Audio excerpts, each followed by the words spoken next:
How's it going, guys? It's Eclipse here, and today's video we're checking out the latest news for World of Tanks console. We've got a co-op game mode coming into the game on World of Tanks, and obviously we're going to see that very soon. It's only 6 days now to be able to actually get our hands on the World of Tanks modern armor, and also those modern tanks that will be coming into the game very soon.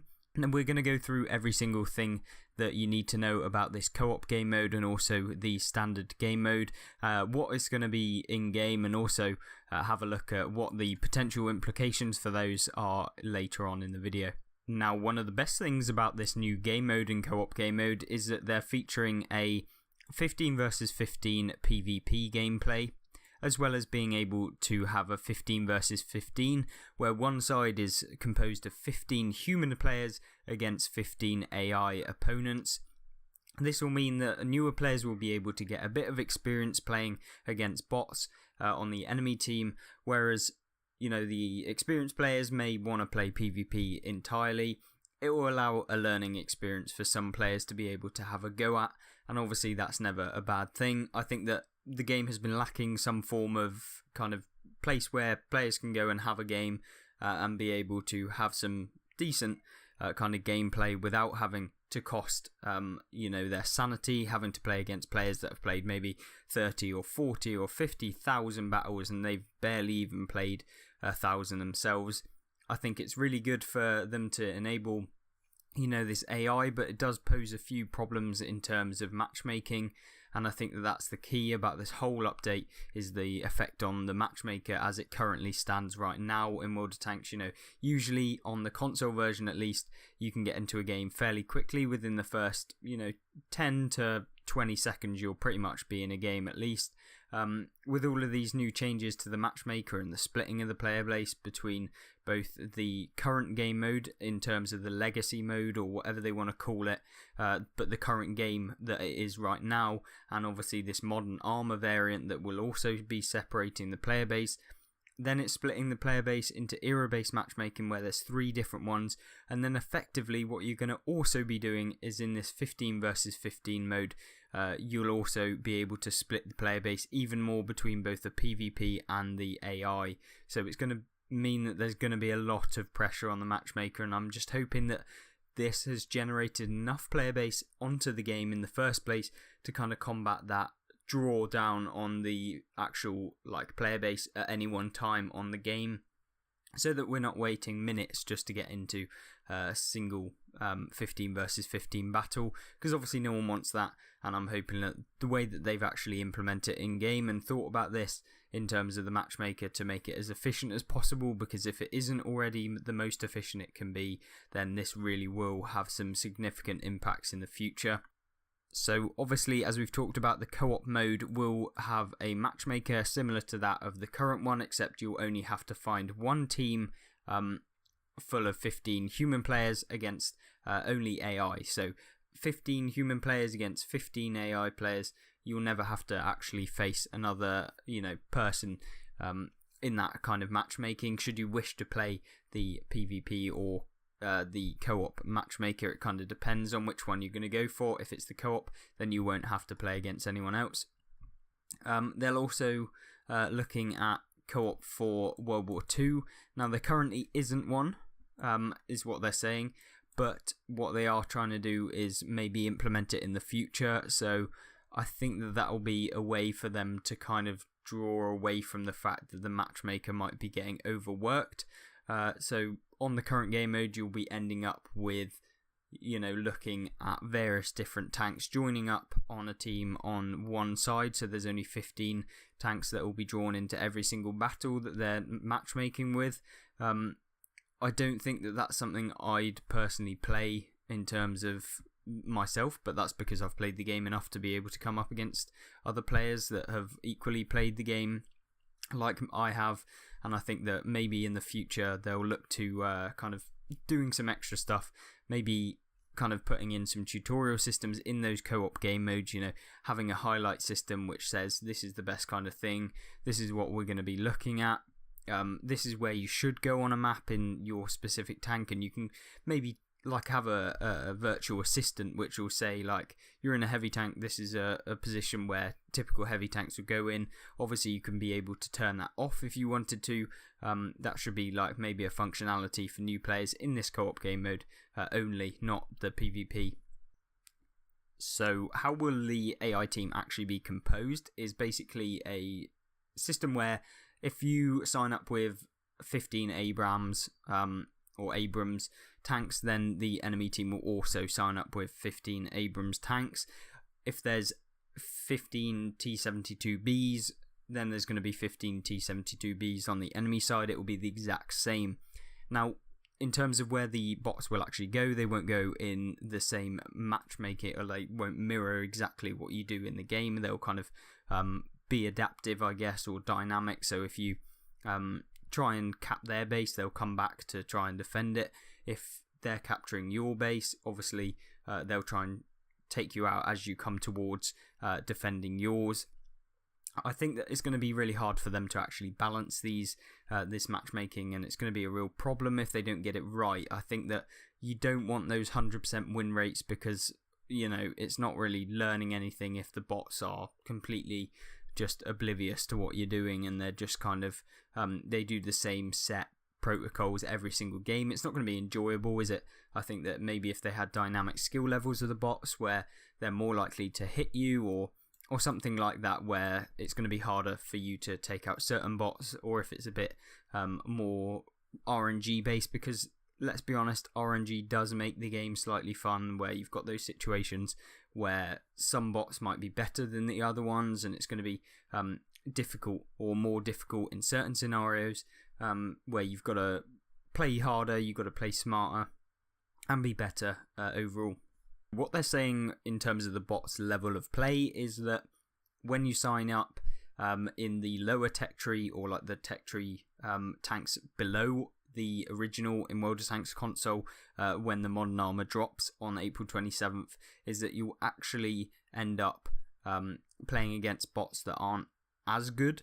But then as you go up the tech tree, the battles get harder. So I'm guessing that the bots programs are actually slightly better, more advanced. So they're going to be using various different kind of things in order for them to kind of make it more difficult for you. So I expect when you reach top tier in the Abrams or the T-72, then you're going to find that actually it gets a lot harder than the standard one with, say, the M46 pattern. Yeah, I think that it's going to be interesting to see how the actual skill level of them is, and whether Wargaming actually balance them. Now, AI won't be using equipment as of currently. They are testing into that and looking at it. Basically, they're saying that when modern armors launch, you're not going to see bots using smoke screens or whole patch kits. I think that they'll probably use, repair kits and also med kits maybe, but other than that, they won't be using the new consumables that will be coming into the game. I think that that's kind of key. I think that if they kind of implemented that, people feel a bit cheesed when AI start healing themselves, and the whole cheating thing comes out, as if like the AI is playing to beat you. I mean, it should realistically be playing to beat you if you're coming up against it in a game, otherwise it's not going to be fun. So I think the way that they balance it is going to be interesting, and hopefully they get that right to start with. So I know there's going to be a lot of you going, why have they spent time doing the co-op mode? Why are they doing this? Why have they wasted time? Why are they faffing around doing co-op modes? It's going to completely destroy the game. Well, to be honest with you, it's not going to destroy the game. It's just adding in this kind of aspect where people can actually play the game. They're going to learn it. It's going to improve the experience of a lot of the players that maybe shouldn't be in the PvP at their current skill level, where they're not really learning because they're getting taken out too quick by players that have 40,000 games, and they've just got the experience advantage, crew advantage. They know what premium rounds are. They've just literally know every single thing that there is to come up against in the game. This will kind of give those newer players the ability to learn the game a little bit better, give them a place where they feel rewarded, and maybe stay out of the PvP queues. You might see that they actually learn a thing or two about cap circles and stuff like that. So I think it's going to be a good change, and I think that it's not really going to affect the matchmaker that much, because often I find with a lot of the co-op modes, players tend to want to play against other actual humans because it's more fun. You know, you get the reward of actually kind of ruining someone's day if you play really well and they feel, you know, yeah, it's kind of that trash talking, but not actually trash talking. It's just you feel that sense of accomplishment when you outplay someone and you know that it's an actual person, not just a bot. Now, I think that's going to be very, very nice for these new players, and I think that that's what Wargaming's strategy is. Keep those new players that they've got, improve the new player experience for players that come into the game and want to have a go. That draws in more people. At least it draws in more people effectively. So, you know, you could have 50,000 people coming into your game every week, but if only 5,000 of them are staying, then it's not going to be very good. Obviously, Wargaming are trying to keep hold of those players to increase the amount of active players that they have every month, and I think that this is one way that they're trying to go about that, and I don't have a negative way of saying it, but I don't think that this is a mode that's going to be really attractive to the experienced player or player that has been interested in PvP only at all. To be honest with you, I don't think it's going to really drive in a lot of the players that currently play, other than the very newer players in the game right now. So they're also looking into other ideas for the co-op mode. So they're talking here about an example of maybe having a matchmaker have 5 Abrams tanks against 25 tier 10 World War II tanks. So you might be looking at E100s, Mauses, stuff like that. Maybe make it a little more challenging for more experienced co-op players, and it will give something for you to really feel accomplished when you actually manage to do that. I think that will attract more of the PvP players as well, as long as the difficulty is hard enough and that the achievement of completing it is actually worth getting. Now, if it feels like every single player that's, you know, remotely just average at the game can actually take out the 25 enemy teammates or enemy tanks on the game, then I don't think that it's going to be necessarily that good. But hopefully that does come into the game and they experiment with the various different co-op game modes where, you know, maybe it's the underdog time where your team only play World War II against the modern armor tanks that are in the game, and, you know, you're at the disadvantage against the AI and you've got to outplay them and win the game. Then I think that could be interesting for the PvP players and also players that are more experienced at the game. So I think that will draw in that sort of audience, as opposed to the original idea of the 15 versus 15 where it's all mirrored. I think that that's going to be a way to bring in some interesting people into the game and keep them attracted to the game. So in terms of people saying we could use the co-op game mode to earn so much silver, because obviously it's going to be easier than in the PvP battles and we're going to be able to consistently do more damage, that's going to mean that we're going to be earning loads of silver. Well, to say to you, unfortunately, Wargaming are tuning down the amount of silver that you will be earning in the co-op game mode so that it's in line with the risk/reward of playing in the PvP random battles right now. So in turn, that will basically mean that, you know, you're still probably going to make money if you have a good game in the co-op, but you won't make as much money as you would in, say, the PvP random queues. I think that's essential and it's a really good thing to do. I think that it's definitely something they need to look at with regards to custom games. I don't think that you should be charged anything, and you should definitely not make any money either. So I think custom games is something which Wargaming have kind of just thrown out the window. I don't understand why they charge silver in those custom games, because realistically, why would you, no other game would they have private lobbies which actually affect anything on your actual account.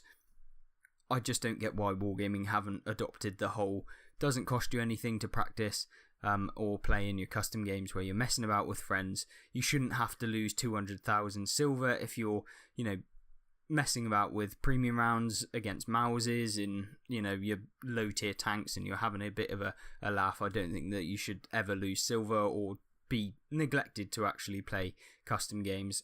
I guess what Wargaming don't want is everyone to just play custom games where no one's playing the random queue and then it impacts the matchmaker, so it's a bit of a deterrent, I guess. I expect that that's what they actually have that silver cost for on custom games. Wargaming will also be tracking the performance of people in game, so they'll be able to actually see where most players are going in the certain maps. They'll be able to have a look at the various different places the bots are going to be going in the game, and also try and work on balancing them as people play the game over and over and over again. And that will be used in both co-op or a PvP random battle, so they can basically have a look at how everyone's performance is doing to balance those games out and make it a bit more of a fair fight for everyone. So as for any other news in this game, they've basically said you can give us feedback. That will be on the forums. You can message Minto on various different social medias. You'll be able to do that on whatever you feel. They've got Twitter, Facebook. You can even comment in the comment section of their YouTube videos. Obviously, you can comment here. Some Wargaming staff do actually look at the videos, but maybe not as regularly, and you're probably better off actually going to Wargaming's websites. The forum's always a good place for suggestions if you put it in the suggestions tab, but don't necessarily think that anything's going to be actionable in there, because a lot of the time they don't really take it into account, if I'm going to be perfectly honest, if we look at past experiences from Wargaming. But you're more than welcome to give your own suggestions and feedback, and maybe eventually some of your suggestions and feedback will actually get implemented into the game. I know that over time some feedback has been given and been taken into account and changed, but whether that will be quickly or not is yet to find out. But hopefully you guys did enjoy this video. If you did, then make sure to hit that like button, subscribe for more content, and you can check out more content on screen right now. There'll be some various different things. If you want to check out the latest Modern Armour World of Tanks news, then you can do that on screen right now, and there'll also be my most recent video as well. I hope you guys enjoy the rest of your day, and I hope to see you in the next video. Goodbye.